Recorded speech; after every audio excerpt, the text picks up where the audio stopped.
This is the Odd Atheist Friends Podcast. What you are about to hear is just the opinions of Matthew and Erik, who are the hosts. This podcast will talk about life, love, politics, religion, and whatever else runs around their heads in the moment.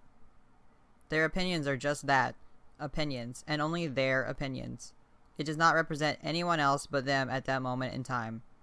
Not their significant others, family, friends, employers, companies, or anyone else that they might know. You are probably going to hear cuss words. The hosts cuss and really don't care if any guests cuss too. If you are offended by something, this probably isn't the podcast for you. But if you like what you hear, please keep listening.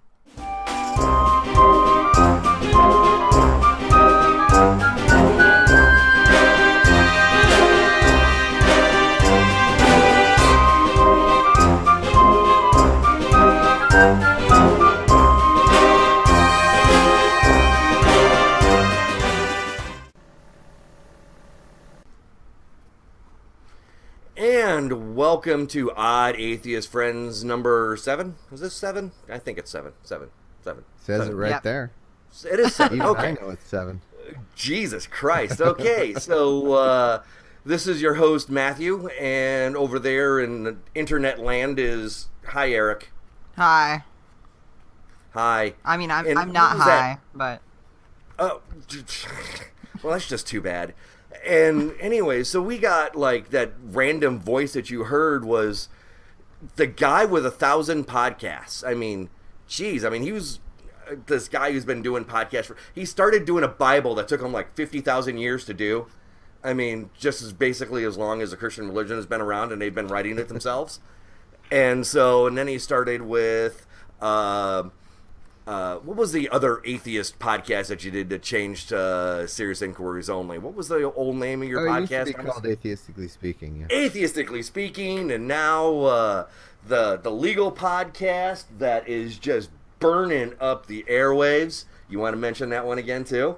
Yeah, Opening Arguments for sure. Opening Arguments, what a great one! And your guy Andrew, who is just the legal mind of all legal minds. But we have the inquisitive side of all of that. You have the discount side of that podcast.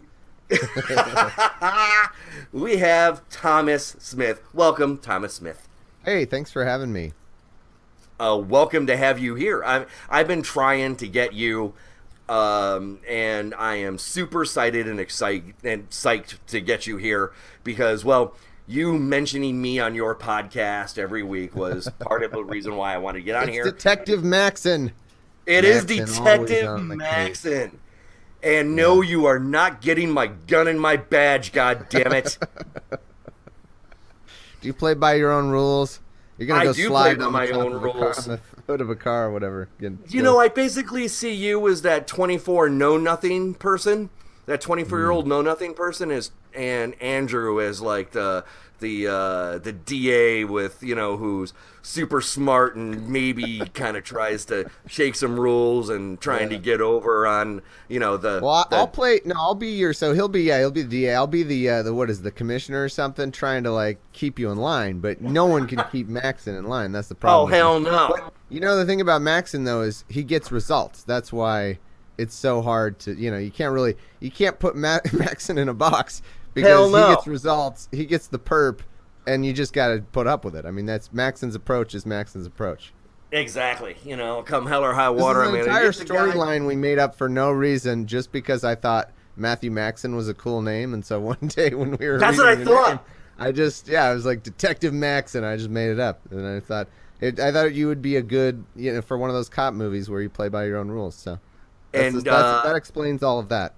I don't know if you've actually heard, but I was actually military police for 4 years. No, we did. I remember you you tweeted us that or something, and I was like, wow, what are the odds? Yeah, well, I guess the odds were 100% actually because your name is Maxon. So and I was military police, and I actually got in trouble when I was in military police. Kind of, I was there during 9/11.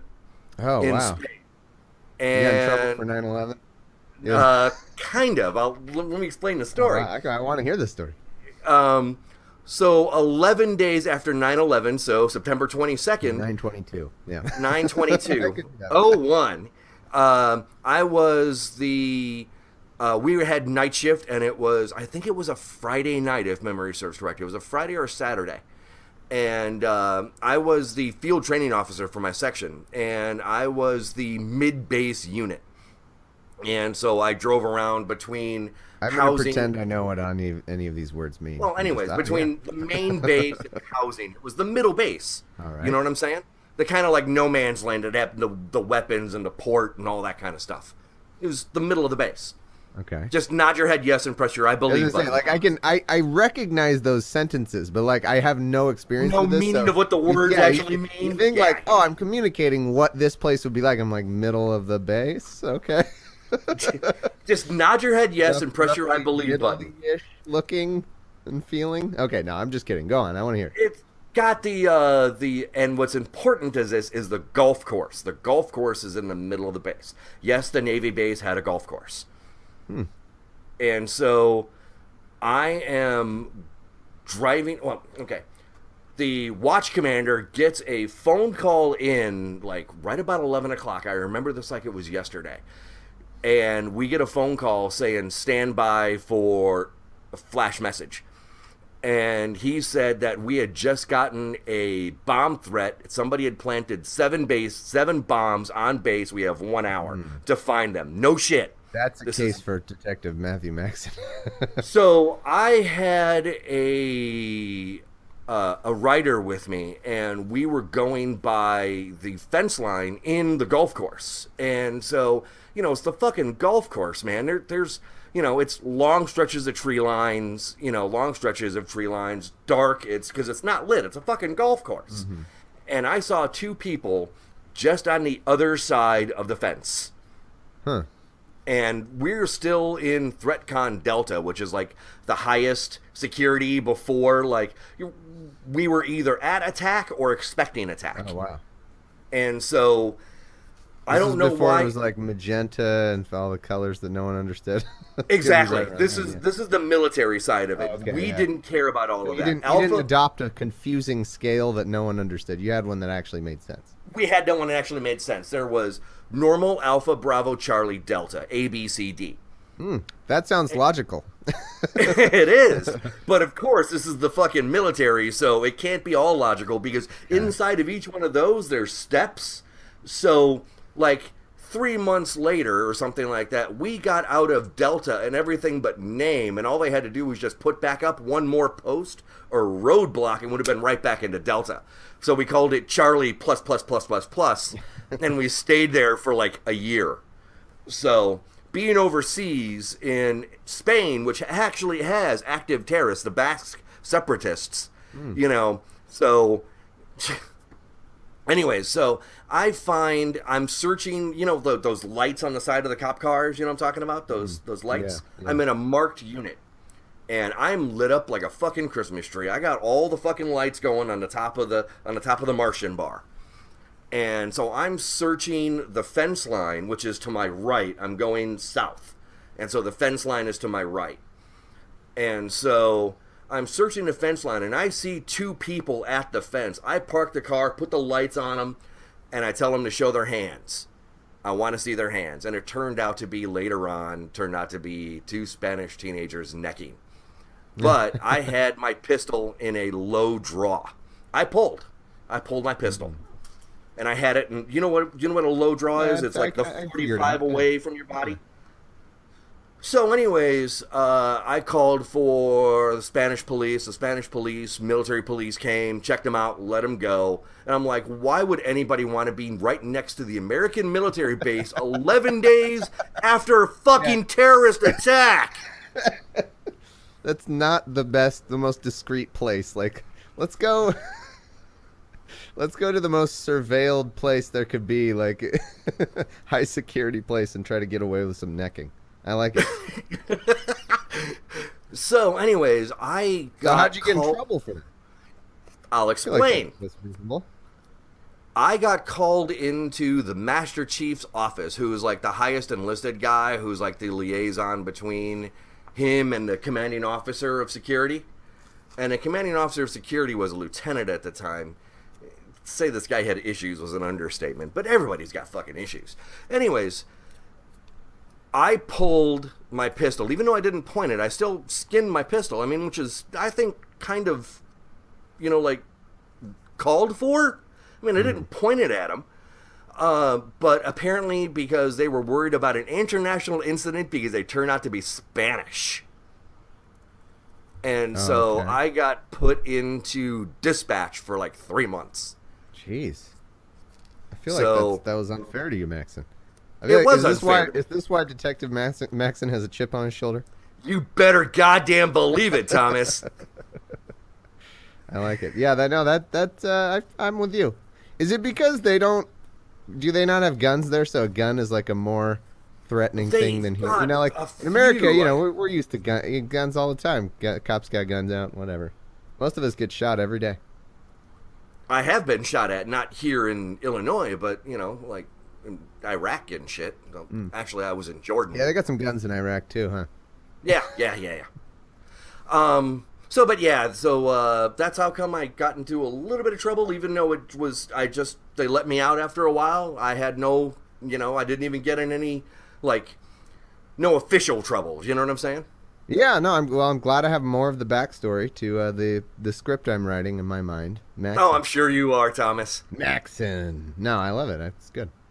So, because I follow you, everywhere, and I subscribe to, all of your podcasts, and I'm a patron of all of your podcasts, because I really think you're smart, and I enjoy listening to what you got to say, and that buttery voice is actually pretty nice.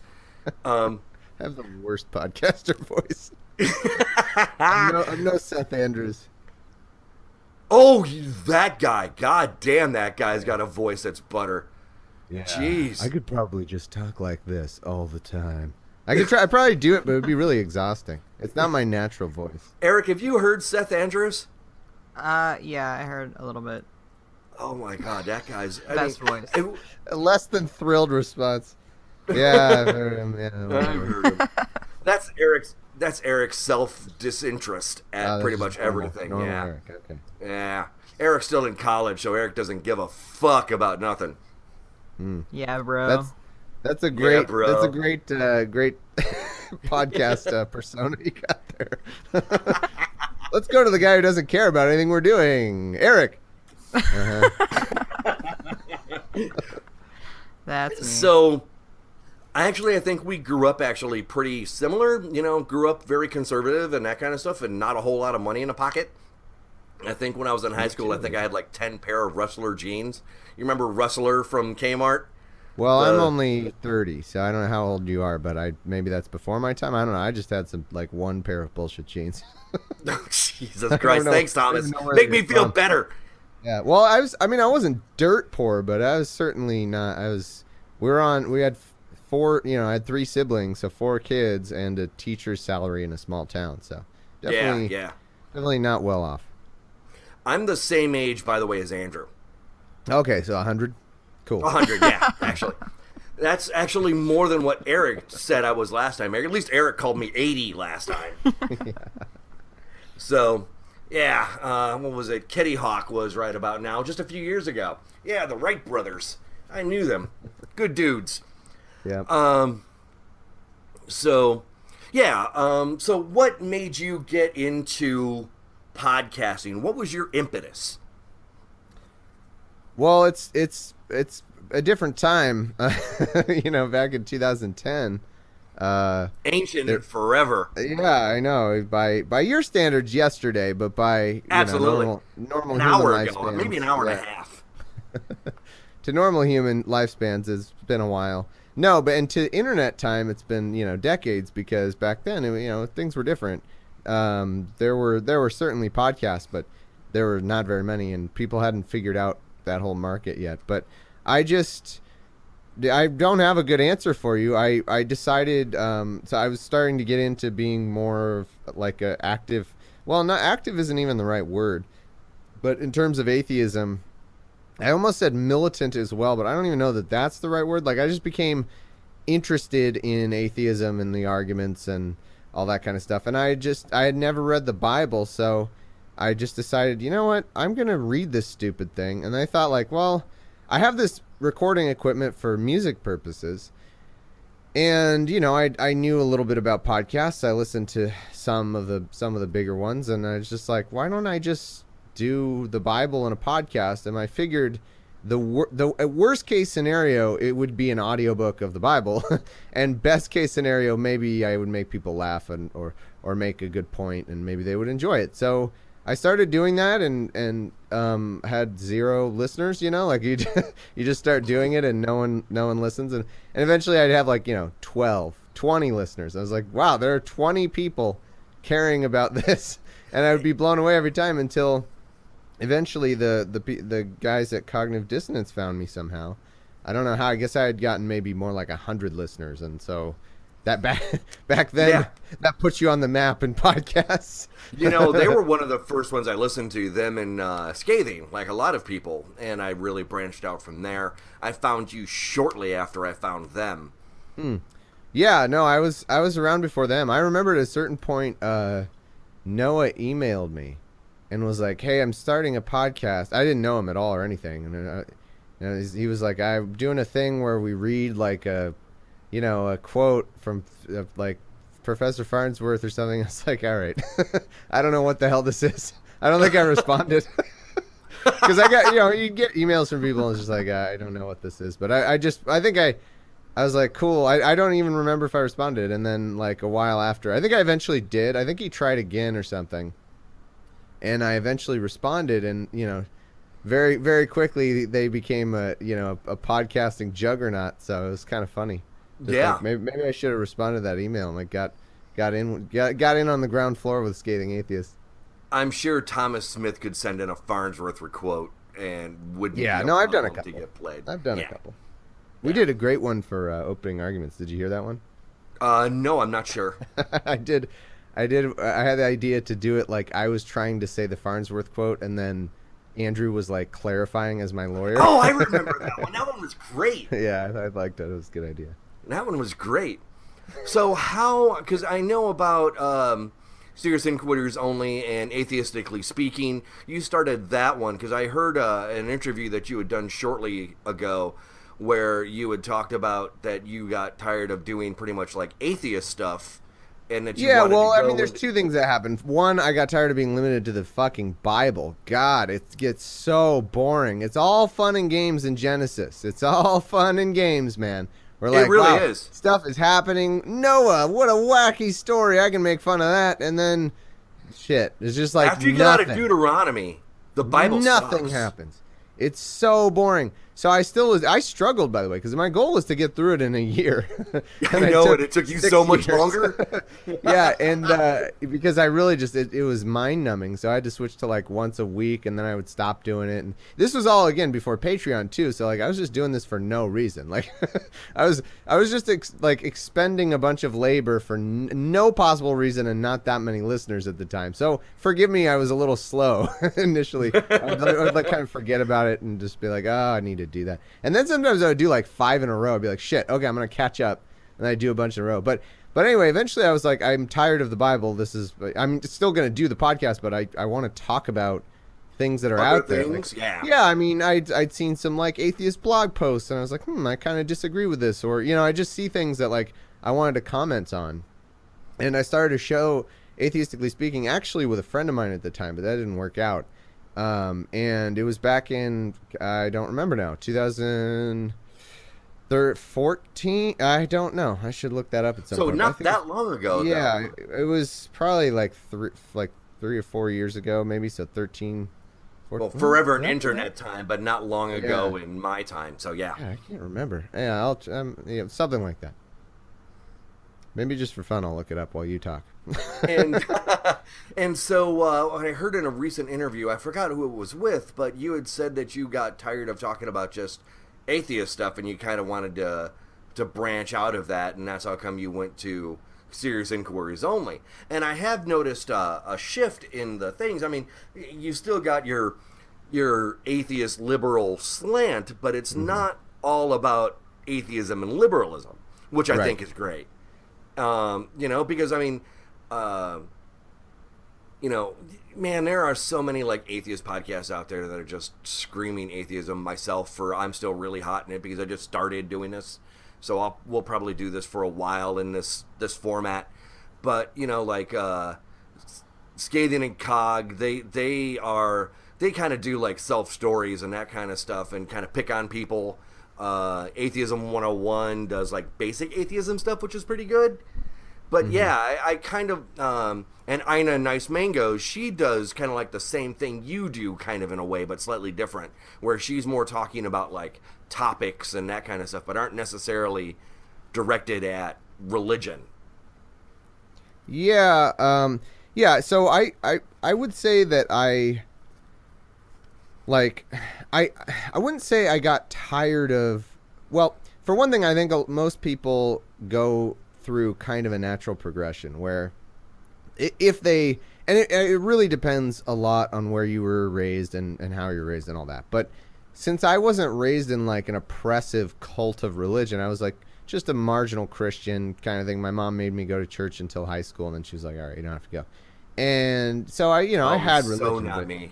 Yeah, but I didn't have much of it. And so for me, like, I definitely rebelled against it when I realized, well, that's not even the right word, but when I started reading Dawkins and Hitchens and Harris and Dennett and realized like, wow, all this stuff that I hadn't I always thought it was dumb, but I didn't see just how dumb it was. Like I didn't see I understand just how much harm and just how much like, wow, there's this built a lot more, and it said a lot of things that I was thinking and didn't know how to put into words.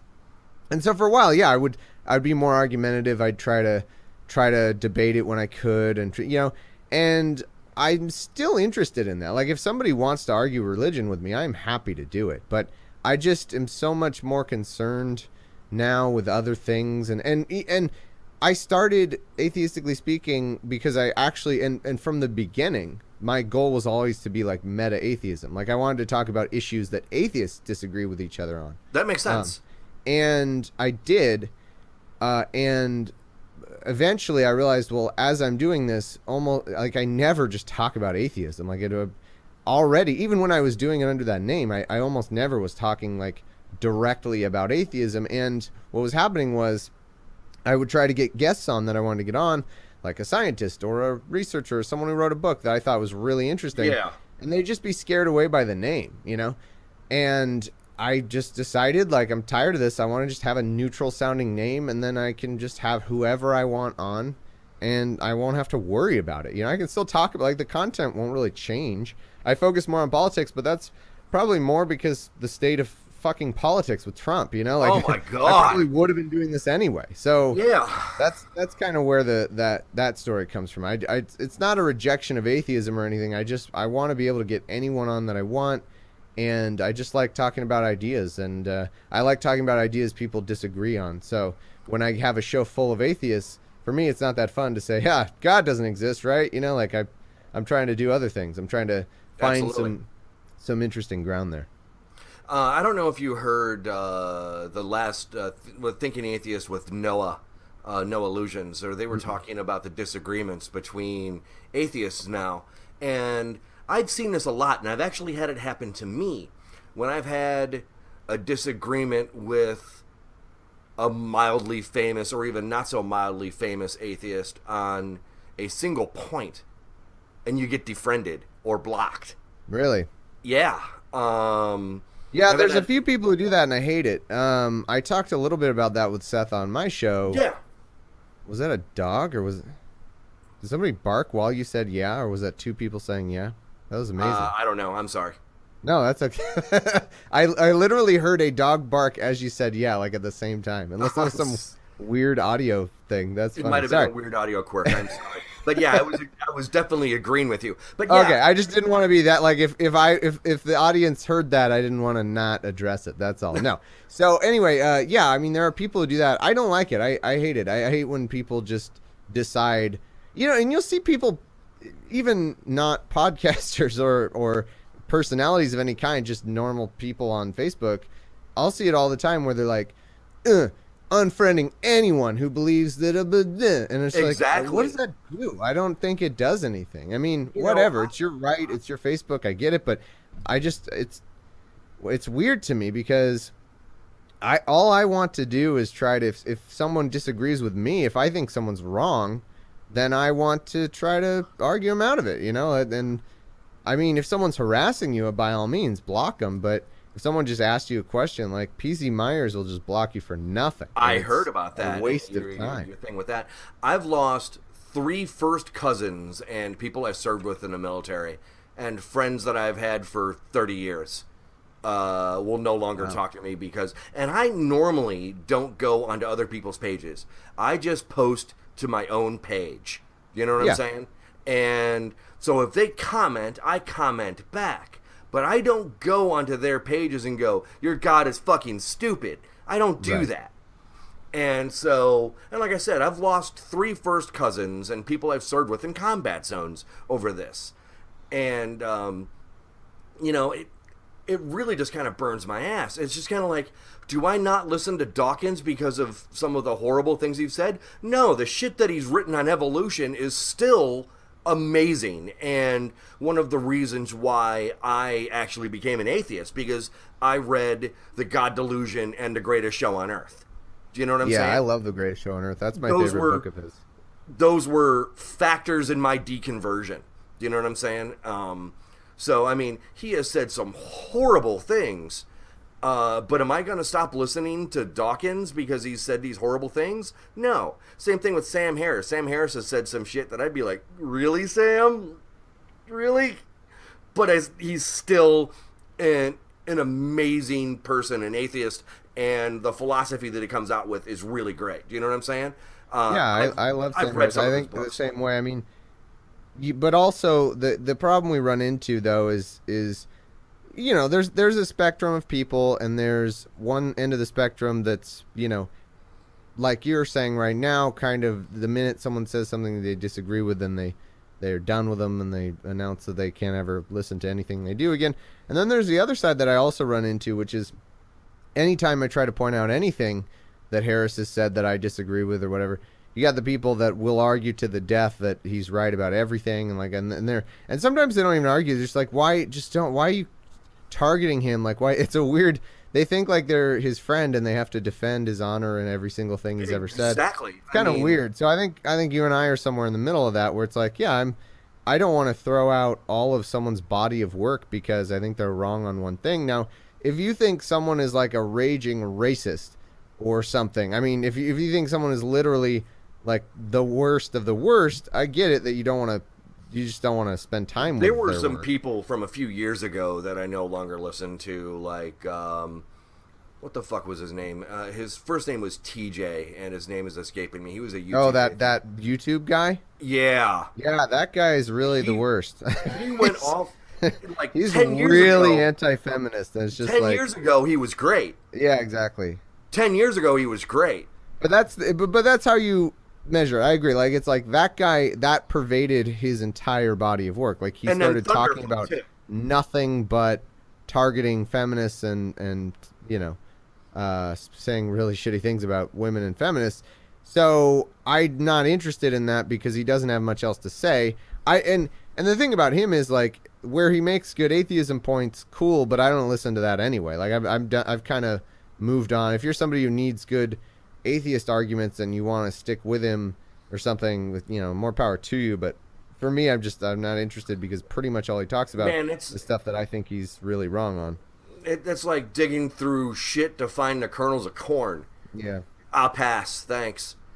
And don't get me wrong, I mean, I've evolved over time. Do you remember Dusty Smith from a few years ago? No, I don't know who that is. Okay, he was the cult of Dusty, and there was some shit that went on. But he went to using the N-word saying for atheists. What? Equating the fight for atheism as the same thing as the fight for civil rights. Oh, and okay. For about a half a second, I agreed with him. And then I got shown really quickly that using the N-word is just horrifying. And I lost like 300 friends on Facebook because of it, and absolutely right to do so. I'm saying that I was in the wrong. Do you know what I'm saying? Right. I was absolutely in the wrong on that. And, hey, I'll evolve with everything else. And I haven't been always said the perfect thing and that kind of stuff. And I'll admit eventually that I'm wrong. Do you know what I'm saying? I mean, I might stick with it for a little bit, but, in that particular case, I was wrong. And so while I do think that fighting for atheist rights is technically a civil rights issue, because it's all civil rights. Do you know what I'm saying? If you're not in a majority, then you're fighting for civil rights. Yeah, it's interesting. So, I mean, what's weird about us when I say us, I mean, like, I don't know, maybe I'll talk about like Americans or something that I found is we're really, in a weird way, we're super resistant to direct conflict with each other. But we're really happy to yell with the other person not in the room, or to like yell out in general, like, fucking conservatives or whatever. But people, when, like, let's say you did a post back in your, in your whatever phase you're in where you thought this thing, like, if I knew you, if I was Facebook friends with you, I'd have been just like, dude, that's wrong. Like, are you serious?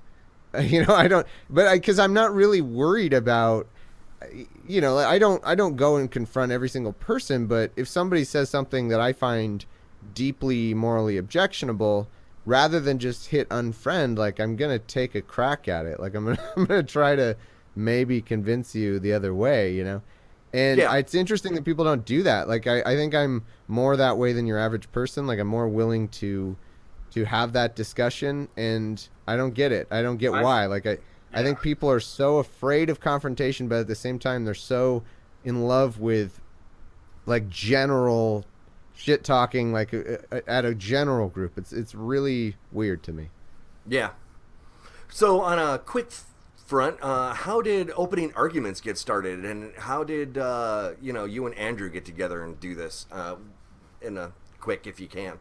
Yeah, I only have a couple minutes, but doing Atheistically Speaking, at one point, I think it might have been because I had a debate with somebody on abortion, and I think that person made the claim that the right to privacy is not in the Constitution. This memory is fuzzy, and I hope I'm not rewriting it, but it's something like that. They made some sort of legal claim, like this right, essentially saying, like, the Constitution doesn't give us this right.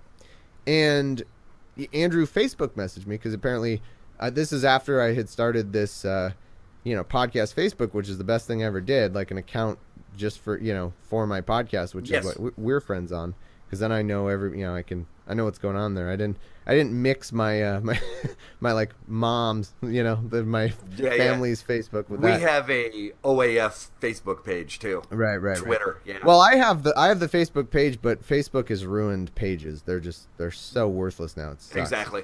They're assholes. But anyway, and Andrew messaged me on this Facebook, and he said, "Hey, heard this episode. Just wanted to tell you that this right to privacy is part of the penumbra of something or other, and he explained it, and I was like, okay, this guy knows what he's talking about. Like, I could just tell, like, this guy's smart, because I get a lot of messages, and most of them are annoying and nonsense. Like, so no, I shouldn't say most. Probably half of them are kind of weird stuff I don't care about, or like, all right. And then you cool. get the guys like myself who just want to be like, hey, Thomas, I love your stuff. No, I don't mind that at all. What I get, that I would say that what gets to be frustrating sometimes. Okay, number one thing, don't send me just a hyperlink. If somebody sends me literally their only message to me is a hyperlink, I'm not clicking your fucking hyperlink. Like, I know it's some article that you think I need to read because I'm so wrong, or what. I don't know what. Maybe it's an article you think I agree with. How about a message with that hyperlink? Yeah, say, hey, I thought this was interesting. Check out this, point they made. Like, I'm happy to do it, but people are like, for some reason that annoys me to no end. Like, I will never answer. If it's an email, I get emails. They're just links, like one link. Like, I'm not sorry. I don't sit here all day waiting for someone to send me a link to something and say, oh, I got nothing but time. Let me click that link. I'll go investigate whatever you think I should be looking at. Like, come on. You got to do it. So that's the number one thing that I hate.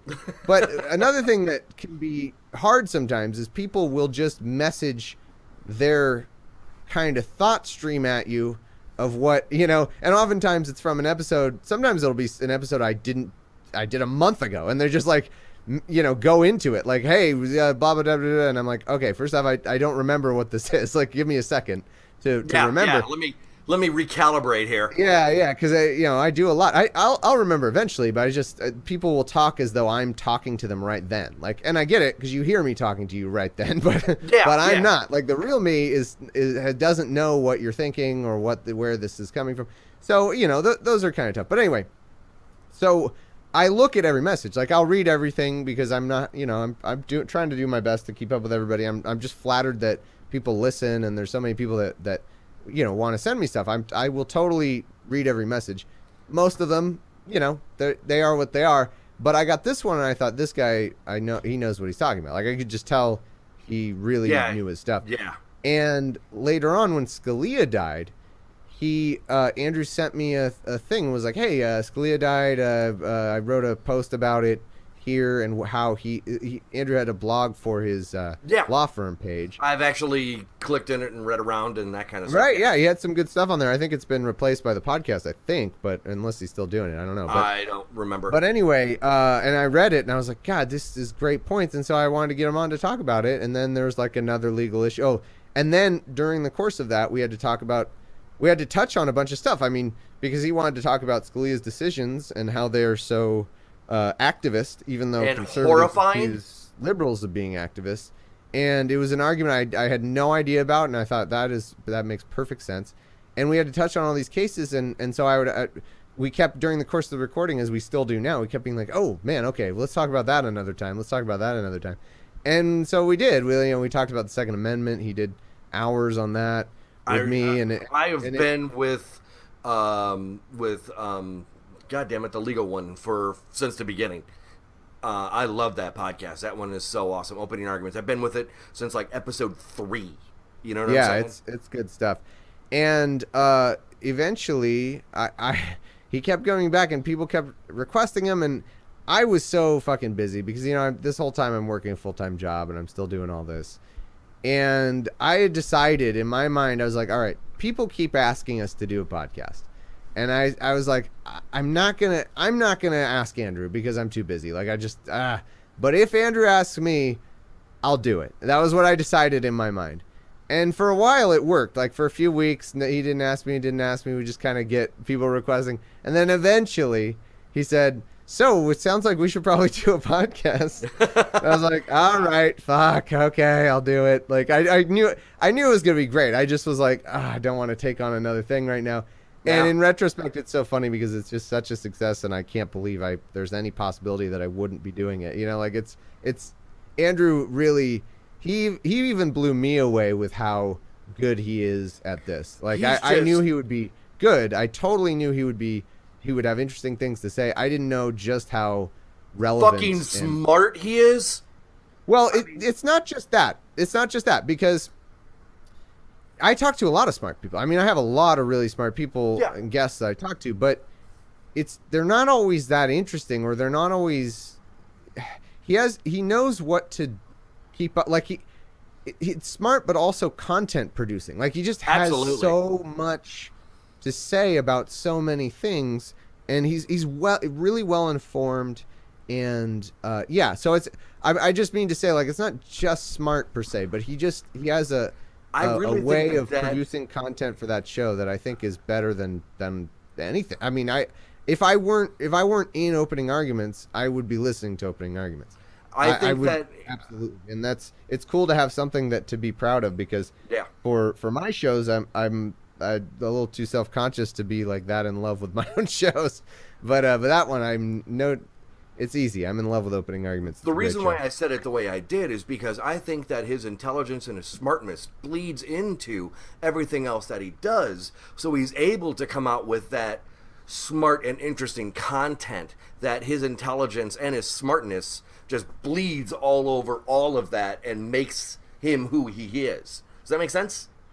I guess. Yeah, and he's great at the structure of the show that we worked out, and everything's like really good. Laser focus into it. Speaking of, I have to record with Andrew, so I've got to get going. Can I just ask you one thing really fast? Sure. Okay, I have a detective's corner, and so I'm actually really big on smart law enforcement and getting out bad cops and that kind of stuff. You know what I'm saying? Policing the police. And so let me give you a hypothetical.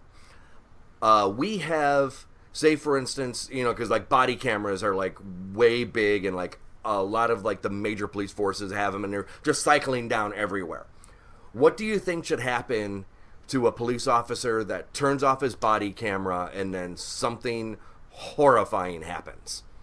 If they turn it off, yeah, I mean, I just think they should be fired. I don't think that, I mean, you can't, unless you can, and obviously there would be a burden of having to prove what was going on to a reasonable degree, but if you turn off your body camera and you can tell like the equipment has been manually turned off on purpose, then you intended to commit a crime. I mean, that's as simple as that. Like, you intended to do something that was not okay. You should be fired. That doesn't seem that hard. Not only do I think they should be fired, but I also think my opinion on this is that there should be an independent commission who shouldn't be, you know, not in with the police force, and they say, we think this should be recommended for criminal or civil prosecution.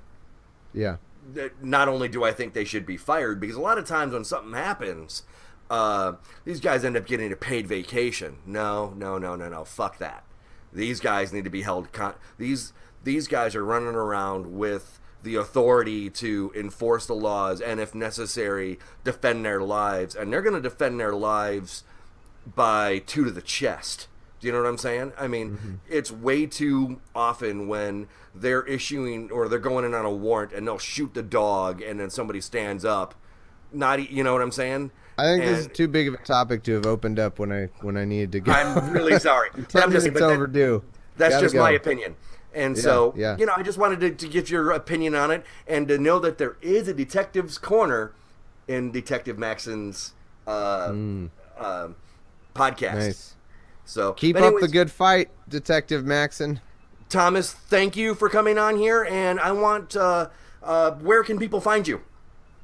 Oh, just Google Serious Inquiries Only or Opening Arguments Podcast, or search on iTunes, and you'll find the stuff, definitely. Thomas, thank you again for coming. We really appreciate you coming, and it's been a blast, man. Thank you again.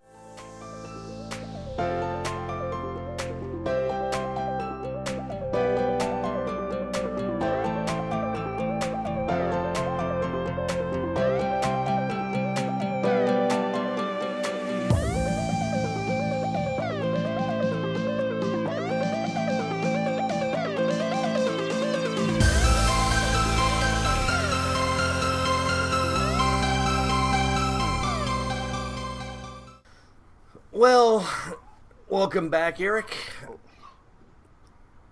You there? Hello? Hello? Yeah, okay. Sorry. Is that bird got you dazed out there? Yeah, something. Maybe I am high. I'm not sure.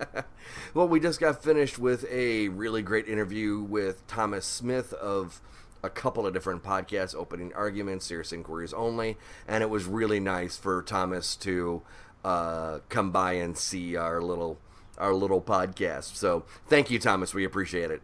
And so yeah, let's get back to what we haven't done in a while, and that is some of our stuff.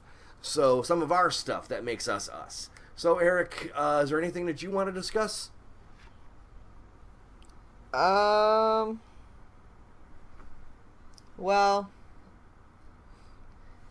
the new healthcare is terrifying me.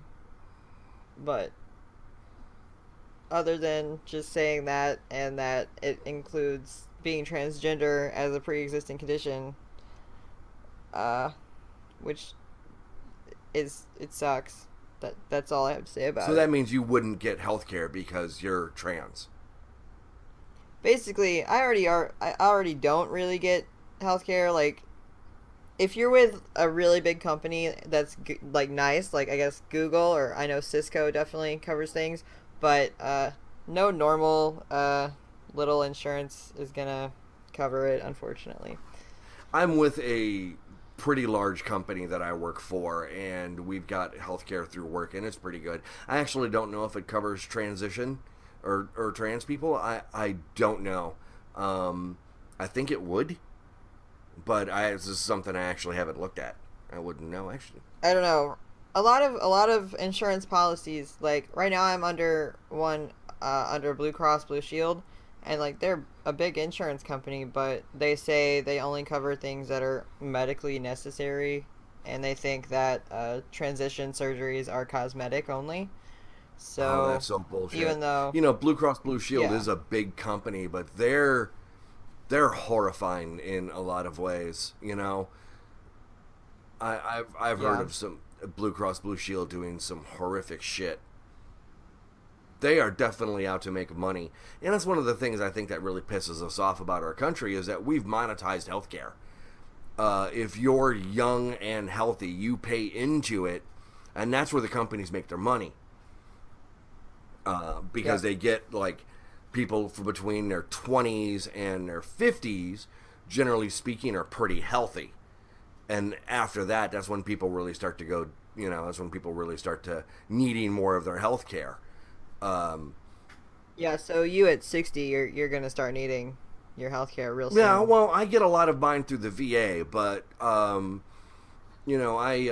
do use my health care through work, to get various things, and it's still not cheap. You know what I'm saying? I mean, Yeah. it's better than go fund yourself healthcare. Yeah. I'm curious if you know this, but does your insurance cover like mental health? To be honest, I haven't looked.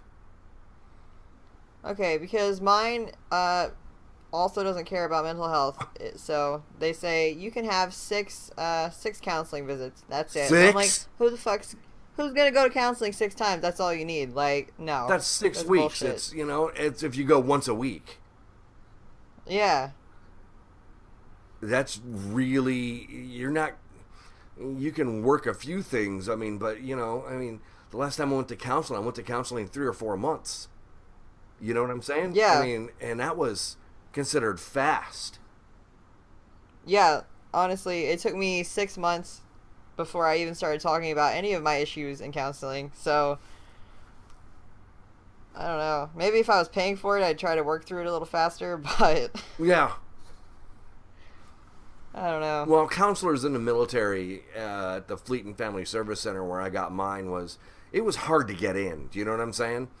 I only had like 2 or 3 counselors, and time was of the essence. And I remember going to mine like late in Friday afternoon. Do you know what I'm saying? So I'd cut loose on a Friday, and I'd talk to my boss about it and be like, "Hey, man, I got counseling," and he's like, "Just have a nice weekend. Peace." Yeah. But I also had a pretty cool boss too. He could have told me come back and finish up, finish 2 hours. He would have been long gone. Do you know what I'm saying? But and it's still one of those ones where it's like, because you're in the military, it's like you gotta stay, because if you're not there and they come back, that's your ass. Do you know what I'm saying? So I'm glad I had a cool boss who was just like, "Man, I'll just see you later." But I cut out at like 3 o'clock. It wasn't like I was cutting out at like 1. Do you know what I'm saying? So, Yeah. yeah. But yeah, that was bullshit. I don't know if my insurance covers counseling or not. I guess I can try to find out for next time. I will let you know. Yeah. Okay, I was just curious if you did know. I don't, actually. And I know that we shifted from a Blue Cross Blue Shield to something slightly less expensive. They changed companies last year. My company did. Yeah. Yeah, I'm still on my dad's insurance because I'm under 26 and I don't have a good job that covers anything Because right that's now. still under the American Health Care Act. Yeah. Or what is it? The colloquial known as Obamacare. It's the American Health Care Act or something like, I don't remember what, the ACA. Yeah. Yeah. I wonder if that, I don't know if that's going to change. I have no Oh, idea. probably. It's going to make, Ryan Care is going to make everything so fucking expensive that, yeah, you can go to a different doctor if you want to, but it's going to cost you like 4 times as much or whatever from what I'm understanding. So it's going to be fucking redonkulous. Wow. Yeah, I don't even have a like primary doctor because everything. I mean, it's just so expensive, even with insurance. My primary doctor's with the VA. You know what I'm saying? I don't have a primary doctor either. I go to the VA for most of mine. Yeah, and I go to Planned Parenthood for my for your shots, like physicals, and for my test. Well, I do my shots myself. Oh, okay. But yeah, I have to do my shots every week, in my leg myself. But I go there for the prescription. You know, I have tattoos and I hate needles. I am such a crybaby when it comes to this shit. Yeah, I have 14 tattoos right now and going up all the time, but it's so much different getting like a tattoo and then shoving a needle really far in your leg. Absolutely.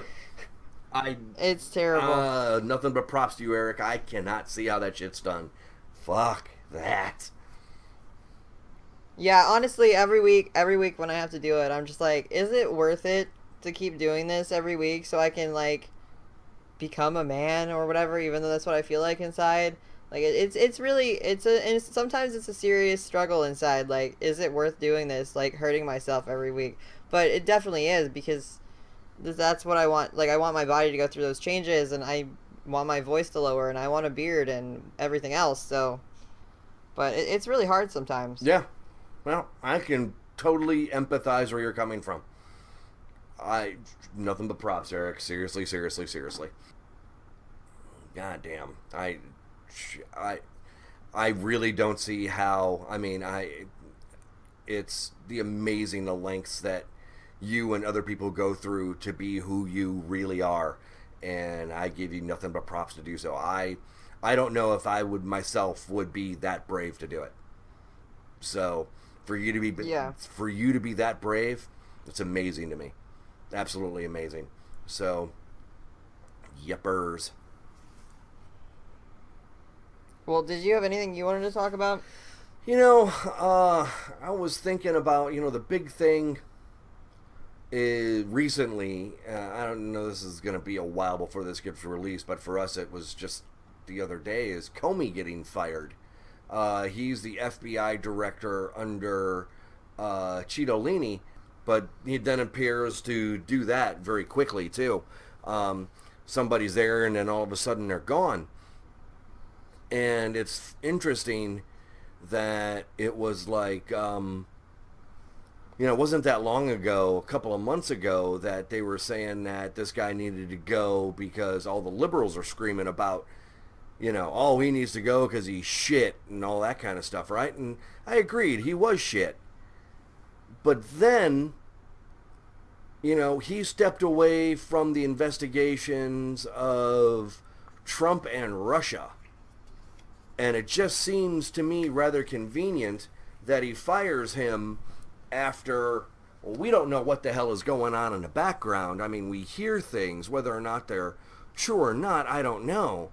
But it just seemed, like he fired the acting attorney general who was looking into this. And then somebody else got fired. And now this guy got fired. It's just like, man, it just seems awful convenient that these people who are investigating Trump, he doesn't like what they're saying, so he cans them.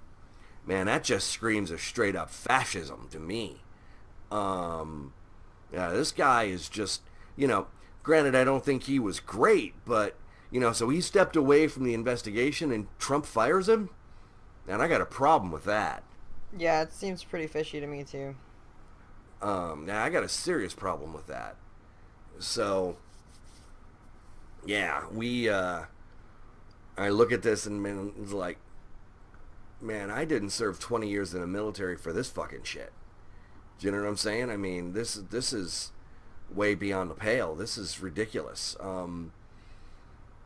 don't know who's doing what, but it just seems to me, like all these Republicans kept saying under Obama that he's going to come take away our guns and he's going to start wars and we're going to get into World War III and all kinds of just crazy shit.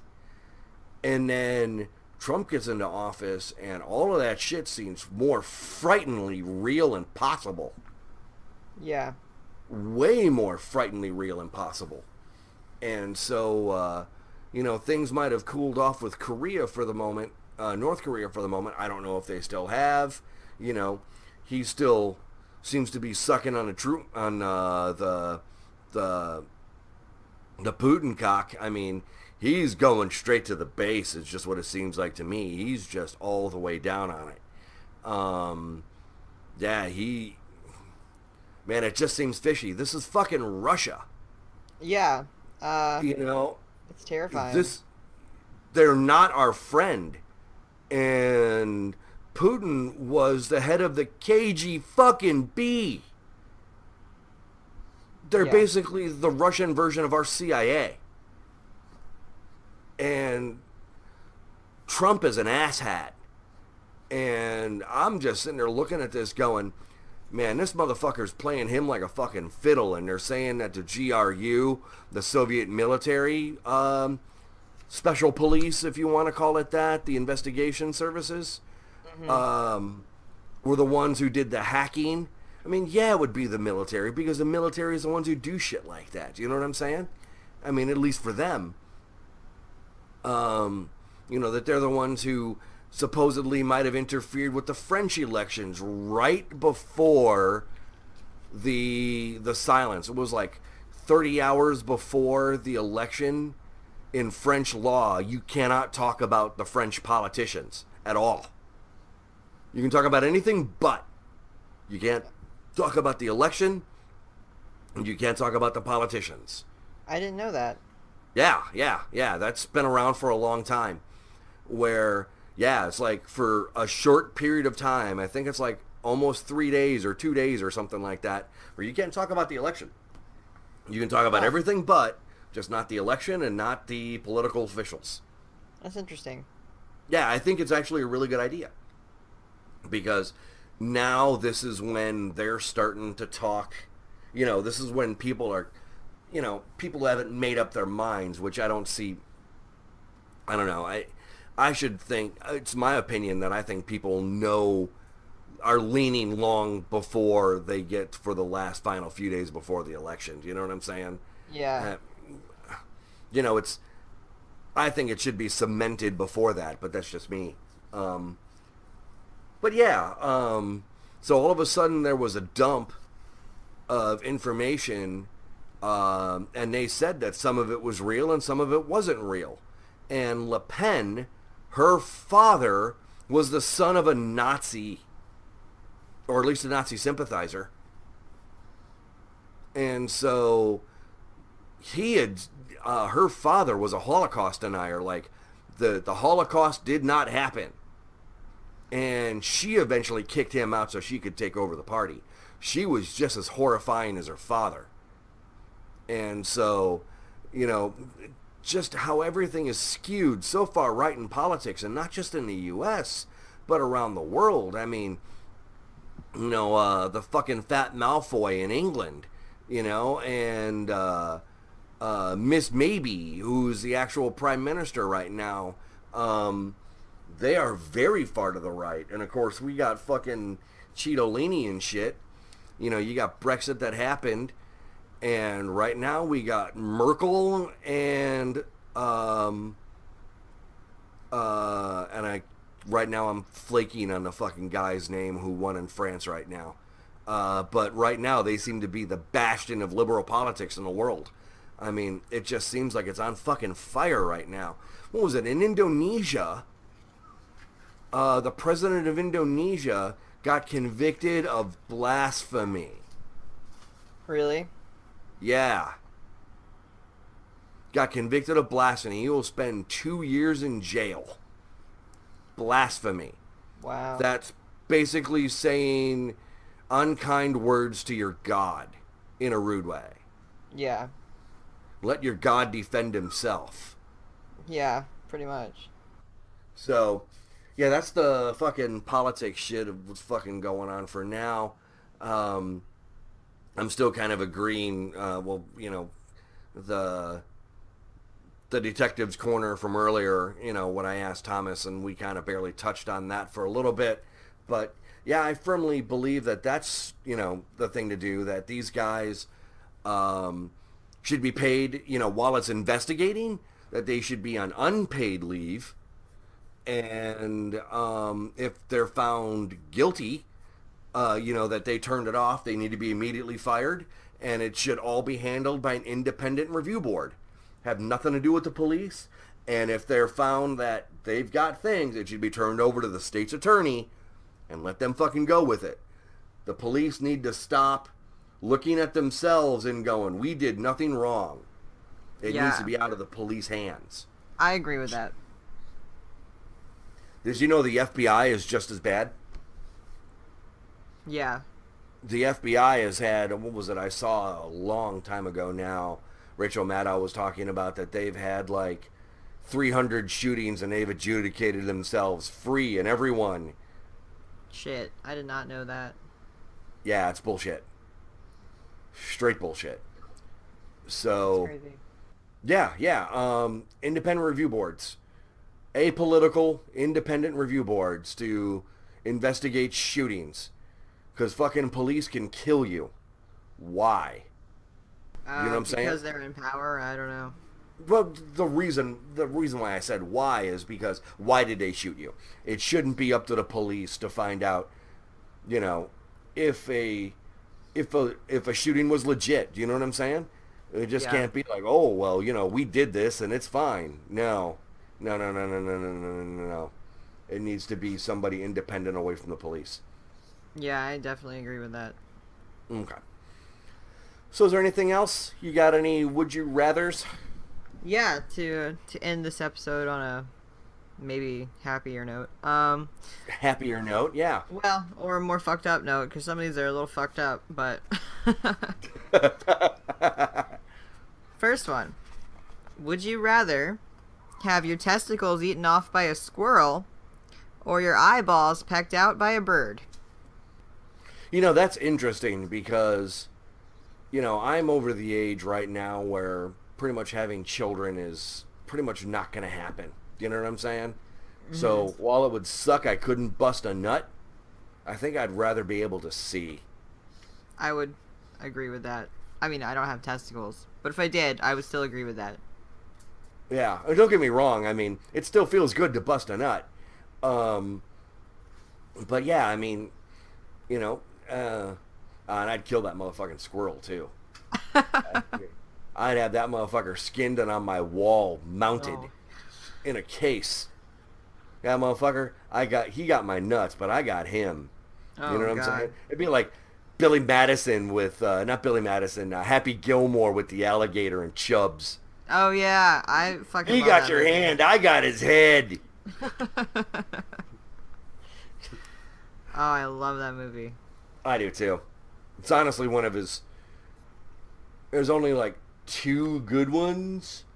3. Billy Madison, Happy Gilmore, and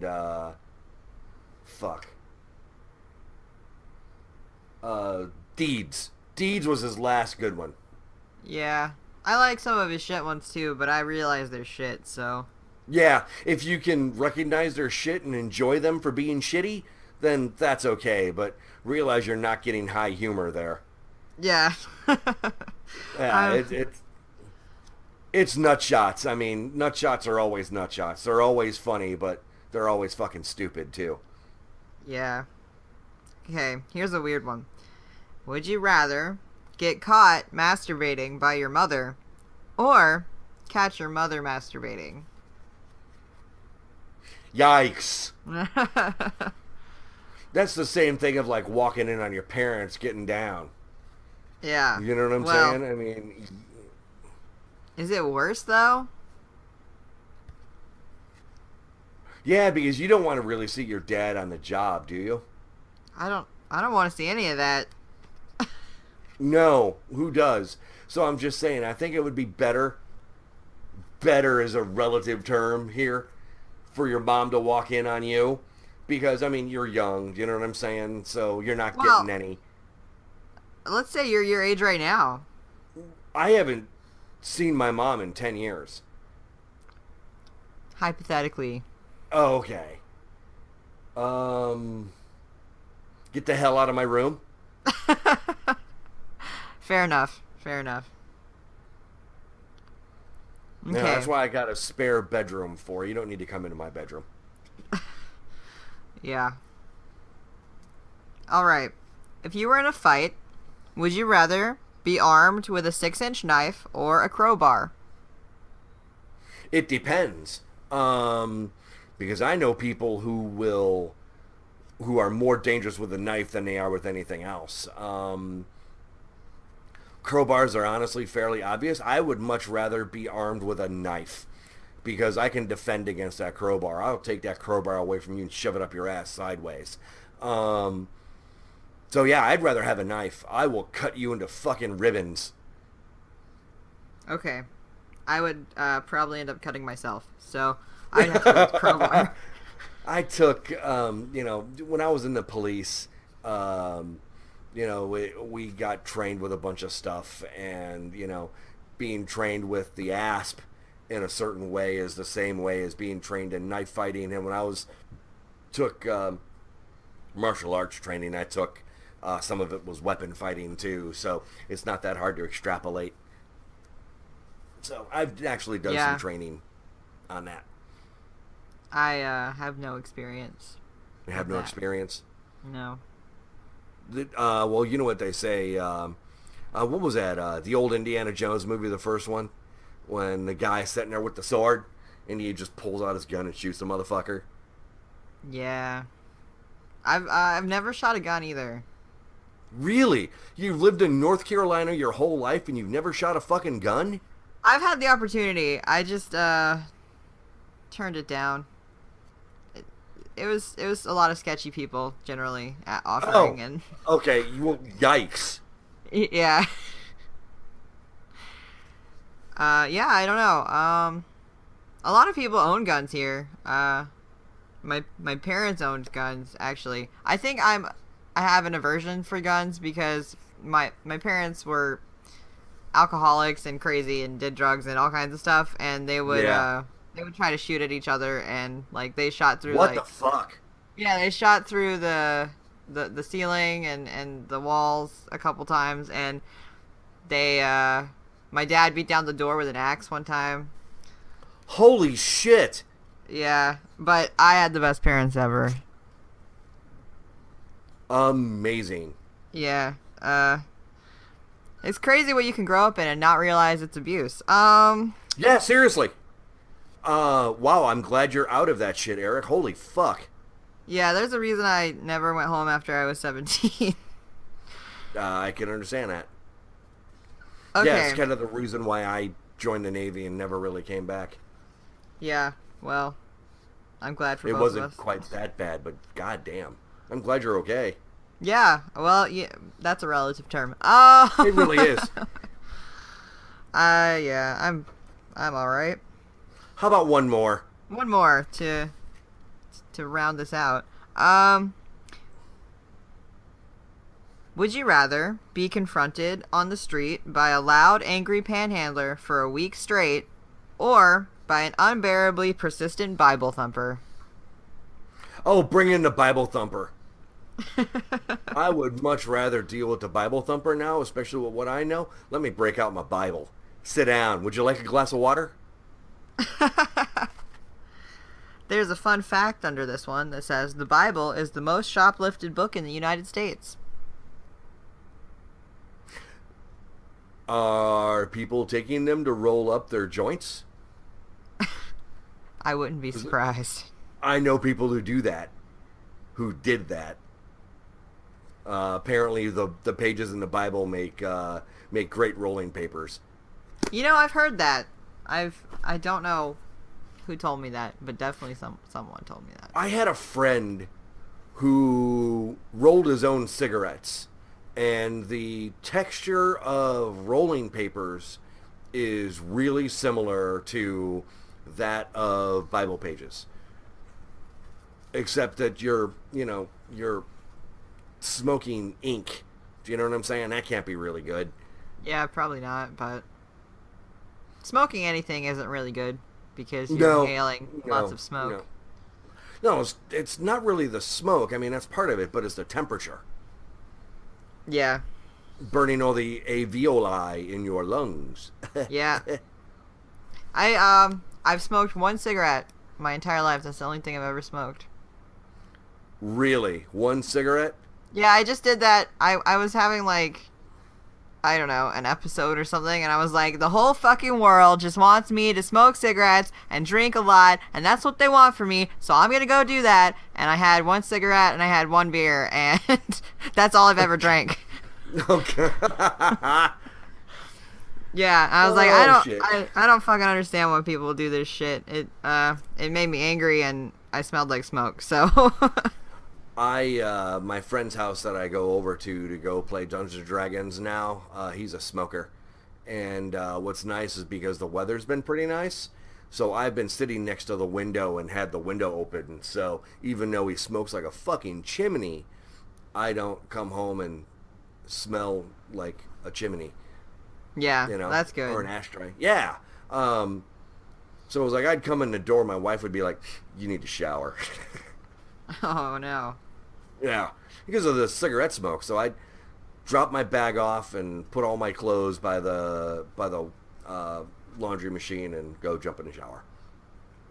That makes sense. It does make sense. Yeah, actually, every time I go visit my parents, they also smoke, and I just come home and I smell my clothes, and it's like all smoky. It's crazy. And they don't even smoke in the house. They smoke outside. So I don't know how it just... It's on their person. Yeah, I guess it seeps into everything. It's weird. It really does. Did you ever see somebody who's been like smoking in their house for like 30 years? Move a picture. Yeah, I know. Actually, yeah, my parents did smoke in the house like when I was like little, but they stopped doing that because they realized that was probably bad. But the house was like the wallpaper in our trailer, because we're classy, was very yellow. And when you moved a picture, it was white. It was crazy. Wow. Yeah, what was it? I saw, it was like one of my aunts or uncles or something like that. I remember going over to their house once, and I moved something. I was like, okay, I'm going to just put this back. I didn't see nothing. Yeah. I didn't see nothing. Well, anyway, I would like to mention before we end this episode out, we have some patron-only content coming out soon. And if you become a patron, you can ask us a would you rather question of your choosing, and we will answer it. So that's really exciting. I actually think that's a pretty good idea. You should all go to www.patreon.com/OAF, and if you do $1 or more, you can ask us a question, and you'll get to see our awesome patron-only podcast coming out soon. So do that. Yeah, and there's going to be more stuff. We've already recorded the first one, and we're going to be doing more of it here soon. So we've got some good ideas, and we're going to try them out and see what shakes out. Yep. Yep. All right. So, Eric, I think this is where we record for the day. I think we're done, huh? Yeah, I think so. So... all right, and for Matthew and Eric, this is Odd Atheist Friends number 7, signing off. Bye!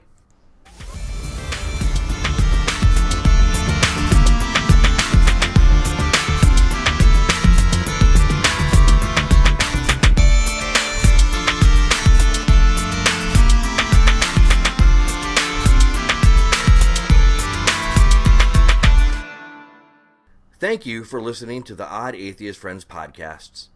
If you have any questions, comments, or concerns, please contact via email at oddatheistfriends@gmail.com or message us on Facebook at facebook.com/OAF podcast. We now have Twitter. Please follow us there at OAF podcast. Don't forget to support us on Patreon at www.patreon.com/OAF. This is Matthew and Eric of the Odd Atheist Friends podcast. Have a great and godless day.